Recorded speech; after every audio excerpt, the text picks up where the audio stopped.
hello everyone इतिमध्ये बहुत बेसि ভাল खबर कारण एपीएससी फाলৰ পৰা আপোনালোকৰ যিখিনি গ্ৰেড 4 एग्जाम আছিল তাৰ বাবে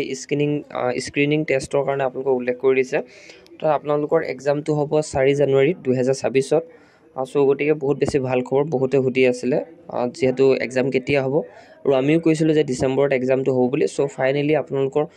4 জানুৱাৰীৰ পৰা এগ্জামটো অনুষ্ঠিত হ'ব এপীএসসি গ্ৰেড 4 আৰু ইয়াতে উল্লেখ কৰি দিছে 11টা বজাৰ পৰা 1টা বজালৈকে আপোনালোকে পৰীক্ষা দিব লাগিব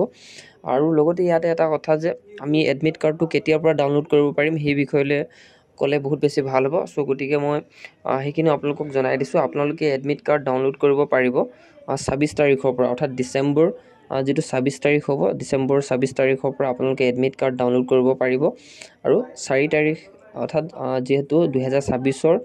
4 জানুৱাৰীৰ পৰা আপোনালোকে এক্সাম দিব পাৰিব অৰ্থাৎ 26 ডিসেম্বৰত আপোনালোকৰ এডমিট কাৰ্ড আৰু 4 জানুৱাৰী 2026 ত আপোনালোকৰ এক্সাম সো এইখিনি আছিল গুড নিউজ খিনি বহুতে হুদি আছিল আজি সকলে প্ৰিপাৰেচন কৰি আছে আৰু বহুত বেছি ভালকৈ কৰক কাৰণ এক্সামটো আপোনালোকৰ এডমিট কাৰ্ডৰ কথা উল্লেখ কৰিলে এক্সাম কেতিয়া অনুষ্ঠিত হ'ব সকলোখিনি যেটো ইয়াতে উল্লেখ কৰি দিলে সো ইমানে আছিল ইনফৰমেশন যদি ভাল লাগিলে নিশ্চয়কৈ ভিডিওটো লাইক কৰিব আৰু কমেন্ট সেকশনত নিশ্চয়কৈ জনাবলৈ নাপাহৰিব